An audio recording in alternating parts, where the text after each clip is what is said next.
अस्सलाम वालेकुम जी। आज का लेक्चर हमारे पास है कि हम लैग्रांज इक्वेशन अप्लाई करने वाले हैं एक बीड पे जो एक वायर के अंदर स्लाइड कर सकता है और वो वायर रोटेट कर रही है।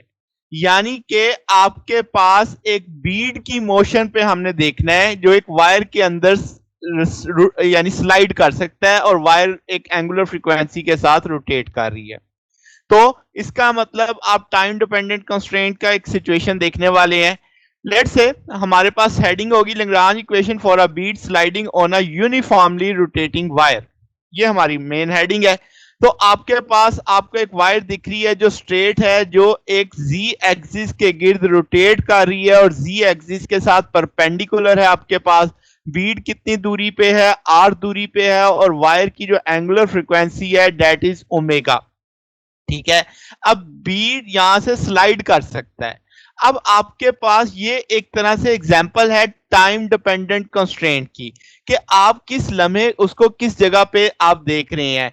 तो आपके पास यानी अगर बीड यहां पे होगा तो फोर्स की नोयत कुछ और होगी, अगर यहां पे होगा तो कुछ और होगी। तो आपके साथ जैसे जैसे बीड मूव करता जाएगा उस पर कंस्ट्रेंट की सिचुएशन चेंज होती चली जाएगी।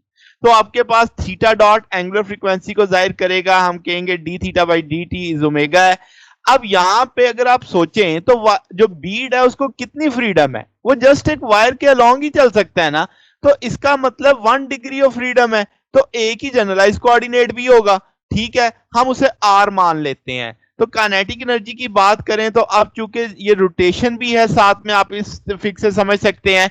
तो आपके पास उसमें थीटा की चेंज भी है और साथ में हम कह सकते हैं आर की चेंज भी आएगी। तो अब आपके पास जो काइनेटिक एनर्जी है पोलर प्लेन पोलर कोऑर्डिनेट्स के तहत 1/2 m r dot square plus r square theta dot square. तो आप थीटा डॉट को ओमेगा के तौर पे ले सकते हैं। अब पोटेंशियल एनर्जी, चूंकि पोटेंशियल उसमें चेंज ही नहीं हो रहा, वो एक ही लेवल पे रह रहा है, तो पोटेंशियल में चेंज नहीं आएगा। अब आपके पास जो लैग्रांज इक्वेशन है टी माइनस वी, टी की वैल्यू प्लेस कर दी आपने, वी तो जीरो है। अब आप जानते हो कि भाई लैग्रांज इक्वेशन को हम लिख सकते हैं d by d t partial l over partial r dot minus partial l over partial r के तौर पे। तो अब आप क्या करने वाले हो कि भाई आपके पास यहां पे मुझे क्या रिक्वायर्ड है, मुझे एल ओवर आर डॉट, तो एल ओवर आर डॉट आ जाएगा। फिर मेरे पास एल ओवर आर, तो एल ओवर आर आ जाएगा यहाँ पे। तो आपके पास अब क्या सिचुएशन आ जाएगी कि भाई आप इस इक्वेशन को पहले आर डॉट के लिहाज से डिफरेंशियल करने वाले हो, फिर आर के लिहाज से, ताकि वो दोनों वैल्यू आप लैग्रांज इक्वेशन में प्लेस कर सको। तो जब आप आर डॉट के लिहाज से करोगे तो ये एक फैक्टर है आर डॉट वाला, टू नीचे उतरेगा, टू टू से कट जाएगा, एम आर डॉट बचेगा। अब अगली दफा मुझे आर के लिहाज से करना है तो आर यहां पे है, फिर टू नीचे उतरेगा, टू टू से कट जाएगा, एम आर ओमेगा स्क्वायर आ जाएगा, दोनों फैक्टर आ गए। अब ये दोनों फैक्टर मैं लैग्रांज इक्वेशन में प्लेस कर देता हूं। L partial l over partial r dot की जगह वैल्यू लग गई partial l over partial r की वैल्यू लग गई। ये नेगेटिव है, दूसरी तरफ जाके पॉजिटिव हो जाएगा। इसको अगेन डिफरेंशियल करेंगे तो आर डबल डॉट के तौर पे लिखा जा सकता है। अब r double dot ultimately acceleration को जाहिर कर रहा है, तो एम आर ओमेगा स्क्वायर। अब इसका मतलब वायर जैसे जैसे घूमेगी जो बीड है वो सेंटर से अवे मूव करेगा, यानी एक तरह से सेंट्रीफ्यूगल फोर्स का कंसेप्ट आ गया।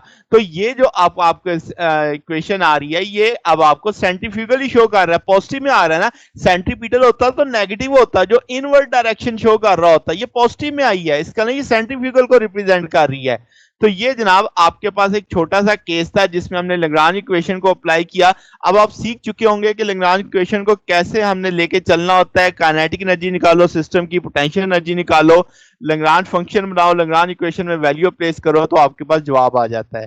ठीक हो गया जनाब, आज के लिए इतना ही था। अगर आपको इसमें कोई डाउट हो, कोई चीज पूछनी हो तो नीचे कमेंट्स में पूछ सकते हैं। वीडियो अच्छी लगी हो तो वीडियो को लाइक कीजिएगा, दोस्तों के साथ शेयर कीजिएगा, चैनल को भी सब्सक्राइब कर दीजिएगा। अब तक के लिए इतना ही, बाकी इंशाल्लाह फिर नेक्स्ट देखेंगे। ओके, अल्लाह हाफिज।